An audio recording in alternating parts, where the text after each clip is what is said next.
مهمة وأول ظهور لمانويل جوزيه يوم السبت. هاخد معاك أخبار النادي الأهلي بسرعة.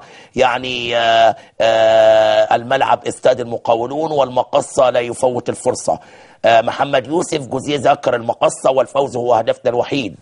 عبد الفضيل ليبرو الفريق أمام المقصة لإيقاف غالي. جوزيه يدرس المقصة بالفيديو ويأمل في البداية القوية. جوزيه يطالب اللاعبين بضرورة عدم فقدان أي نقطة في مشوار الدوري. جوزيه يطالب الأهلي بسرعة حسم صفقة المهاجم الإفريقي اللي تعبنا احنا نفسيا. جوزيه يرفض عودة أحمد بلال، الله أعلم. مدرب تشرين السوري يتعايش مع تدريبات النادي الأهلي. هيثم قطل مدرب فريق تشرين السوري موجود وبيتعايش في النادي الأهلي. الأهلي يهدد بالحجز على ممتلكات الحضري في حالة رفض سداد الغرامة.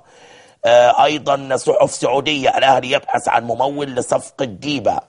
الدكتور جمال صلاح الدين مرشح لخلافة مجدي عبد العزيز في الأهلي، ولجنة الكرة تتحفظ على عودة إيهاب علي. والأهلي ينفي سعيه خطف ريال مدريد من مئوية الزمالك، ولجنة الكرة توافق على إعارة فرانسيس في حالة التعاقد مع مهاجم أجنبي. وأخيرا القيع يؤكد تمسك الأهلي بعفرته ورفض إعارته لأي نادي. كيف ترى مباراة المقصة في الدقيقة؟ بداية أتمناها تبقى موفقة لمانويل جوزيه. أنا شفت الفترة اللي فاتت، يعني شايف إن اللعيبة بتتناغم مع وجود مانويل جوزيه. مصر المقاصة يعني عايز أقول إن هو فريق عنيد. كابتن طارق يحيى وكابتن طارق مصطفى عاملين شغل معاه عالي جدا السنة دي، وكابتن عبد الجليل طبعا بعد رحيل الكابتن أحمد عبد الحليم. خصوصا إنه على فكرة أيمن عبد العزيز هيلعب.